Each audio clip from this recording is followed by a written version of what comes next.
네, 안녕하세요 여러분들. 만나서 반갑습니다. 교리 들려주는 남자 교들남입니다. 여러분들 만나서 반갑습니다. 오늘은 하나님의 도덕적인 속성에 대해서 배워볼까 합니다.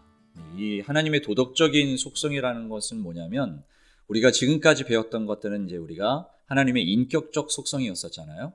하나님의 인격적 속성이라는 것은 처음에 말씀드렸는데, 하나님이 우리 인간들과 함께 공유할 수가 없는 하나님만 가지고 계신 속성이 하나님의 인격적 속성이라고 그랬습니다. 그래서 예를 들어서 하나님이 영원하시다, 하나님이 전지하시다, 하나님이 전능하시다, 이러한 하나님의 속성들은 하나님만 가지고 계신 속성이잖아요. 우리 인간들에게는 가질 수가 없는.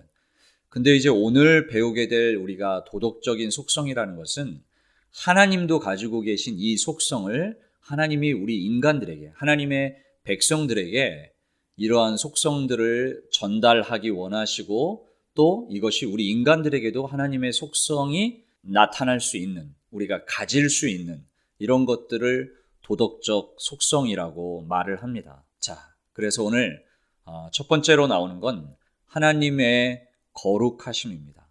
네, 여러분들 이 거룩하심을 생각하시면 여러분들 어떠한 느낌이 드시나요?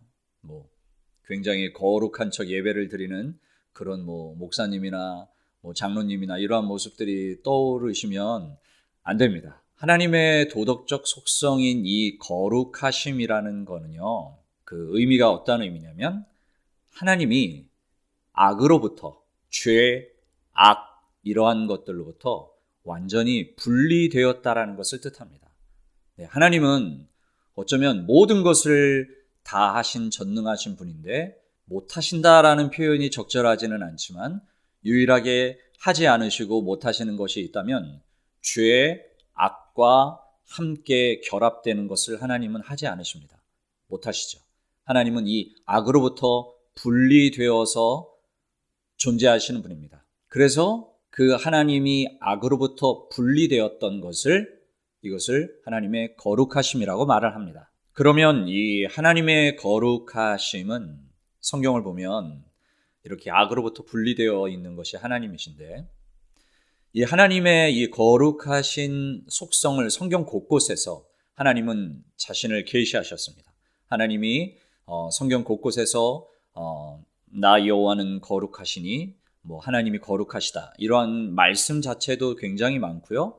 하나님이 친히 이 본인이 거룩하시다라는 것을 많이 나타내 주고 있습니다. 네, 이사야 40장 25절에도 보면 거룩하신 이라고 말하고 있고요. 또 베드로전서 1장 16절에도 보면은 내가 거룩하니 너희도 거룩할지어다. 네, 이런 말씀들을 통해서 하나님의 이 거룩하신 도덕적인 속성을 우리 하나님의 백성들과 하나님이 공유하기를 원하신다라는 것을 우리가 알 수가 있습니다.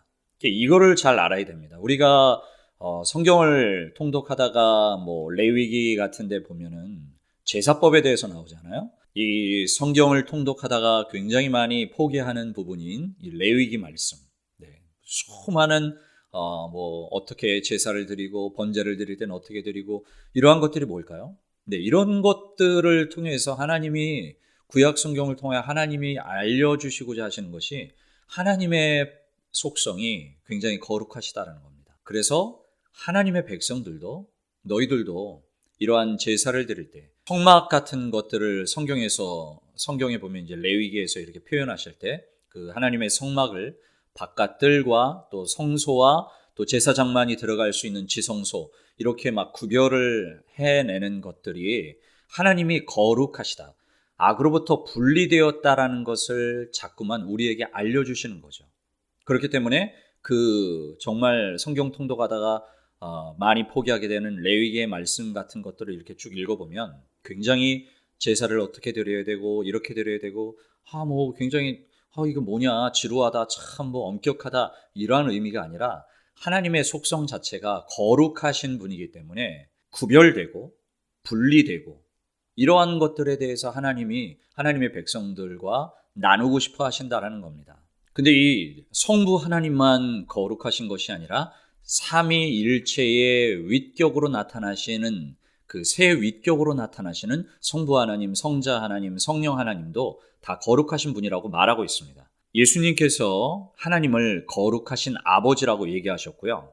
또 요한일서에는 요한일서 1장 5절에 보면 하나님은 빛이시라 그에게는 어둠이 조금도 없으시다는 것이니라. 또 성부 하나님을 시편 71편 22절 말씀 보면 이스라엘의 거룩하신 주라고 말하고 있고, 또 사도행전 4장 27절에 보면 성자 예수 그리스도를 거룩한 종 예수라고 말하고 있습니다. 또 사도행전 3장 14절에도 거룩한 이라고 성자 예수 그리스도에 대해서도 거룩하다라는 얘기를 하고 있고, 우리가 말하는 성령 하나님도 말 자체가 거룩한 영이라는 뜻이잖아요. 이렇게 삼위일체의 새 위격으로 나타나시는 하나님이 각각 거룩하시다라는 것을 우리에게 말하고 있습니다. 그러면 하나님이 자신이 거룩하시다라는 것을 우리에게 이렇게 계시하실 때 뭐 그냥 이론적으로 알아라 나는 거룩하다 이러한 의도가 아니라, 그러면 하나님이 거룩하시다라는 걸 하나님의 백성들에게 왜 알려주시는가? 하나님의 백성들이 하나님 앞에 나아갈 때에 거룩하신 하나님께 우리가 어떠한 태도로 나아가야 되는가, 이거를 성경은 말하고 싶어 하는 거죠. 그래서 이 부분에 대해서 히브리서 12장 28절의 말씀을 보면 우리는 경건함과 두려움으로 하나님 앞에 나아가야 된다라고 말하고 있습니다. 경건함과 두려움. 네, 제가 예전에도 좀 나눴는데 그냥 너무 하나님을 가볍게 생각하고 너무 그냥 친구처럼 생각하는, 그것도 참 틀린 것은 아니지만 우리가 공예배에 나서거나 또 하나님의 말씀을 묵상하거나 너무 두려움으로 압도당하다 이러한 것이 아니라, 그러나 성경이 말하고 있는 분명한 것은 우리가 두려움과 경건함으로. 왜냐하면 성경에서 여러분들도 아시겠지만 웃사라는 사람이 하나님의 교회를 움직일 때에 명령에 움직이지 않고 교회를 만졌다가 죽임을 당합니다. 그리고 하나님의 존재 앞에, 임재 앞에 나타날 때 이스라엘 백성들은 굉장히 그 두려움과 경건함으로 임했다는 것을 알 수 있습니다. 출애굽의 명령을 받았던 모세도 그 떨기나무에서 하나님의 임재를 봤을 때 어떻게 했습니까? 굉장히 두려워하며 떨었습니다. 이런 경건함과 두려움으로 하나님 앞에 나아가야 하는 것이 우리에게 필요하다라는 거죠. 예배를 드릴 때나 또 개인적인 묵상이나 여러분들이 개인적인 기도의 시간을 가질 때도 정말 내가 지금 서 있는 이분이 어떠한 분인가, 나는 지금 누구에게 예배를 하는가, 이 부분에 대해서 너무 가볍게 여길 것이 아니라는 겁니다. 그러면서 이 책에서 로이드 존스 목사님이 말하는 하나님의 거룩하심이 가장 분명하게 나타난 것은 갈보리 십자가의 사건이라고 말합니다. 왜요? 예수께서 죽으시지 않으면 하나님은 이 죄로부터 우리 인간들을 용서하시지 않았습니다.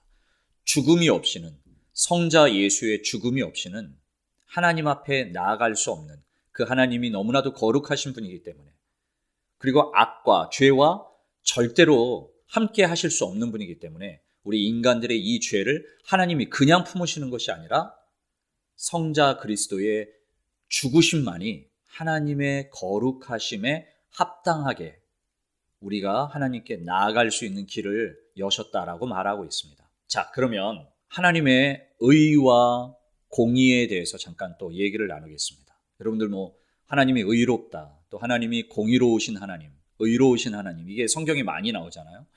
근데 이제 이 말씀들을 잘 생각을 해볼 때 비슷한 것도 같고, 그런데 여러분들 이게 조금 쉽지는 않습니다. 저도 이 부분에 대해서 좀 책을 몇 번씩 좀 읽으면서 오늘도 참 이 교돌람 내용이 쉽지 않다 이런 생각을 하게 되었는데요.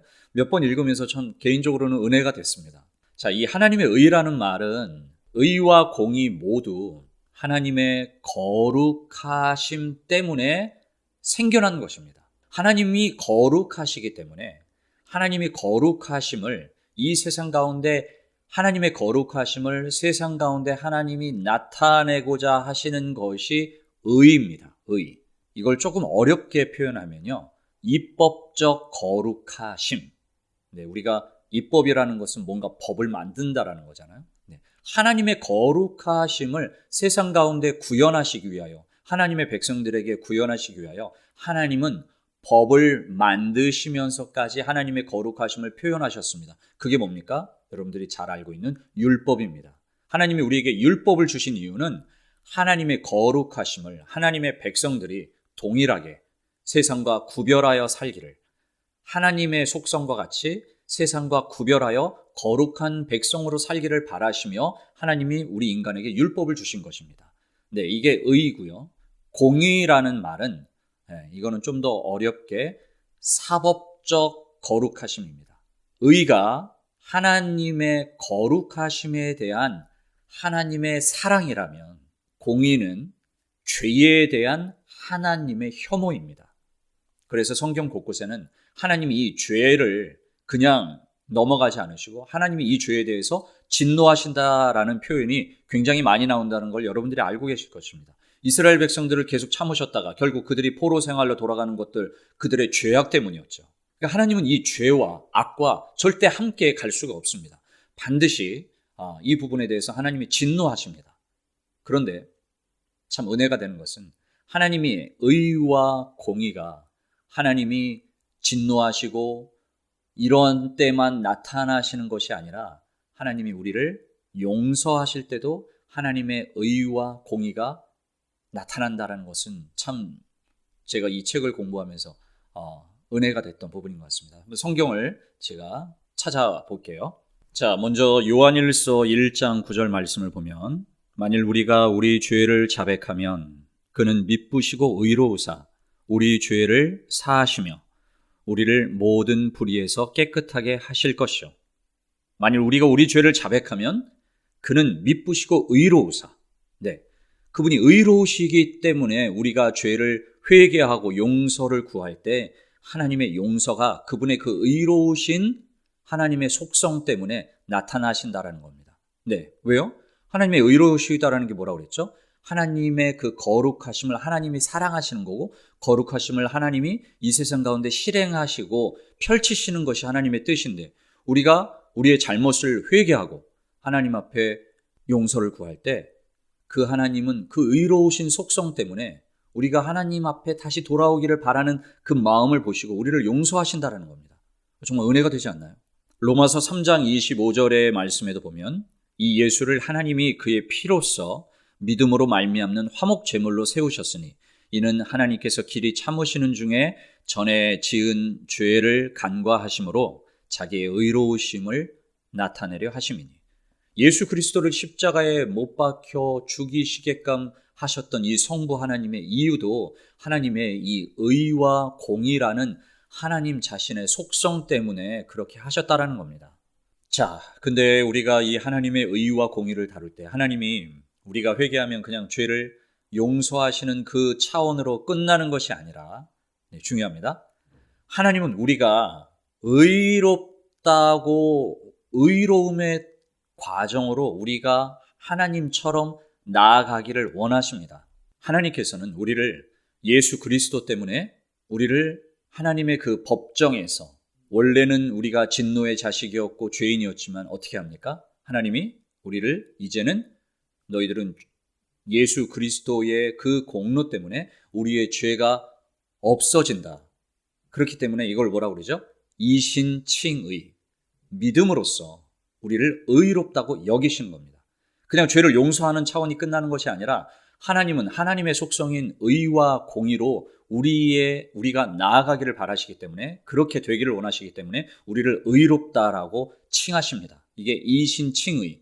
그리고 끝없이 끝까지 천국에 가는 과정까지 우리가 의로운 삶을 살도록 하나님이 만들어 가십니다. 그것이 성화입니다. 하나님의 성화. 저는 참 이 부분을 공부할 때 처음에는 이 책을 오늘 내용을 공부할 때 어려웠지만 이 하나님의 의와 공의의 속성을 곰곰이 다시 한번 생각해 보는데 은혜가 되더라고요.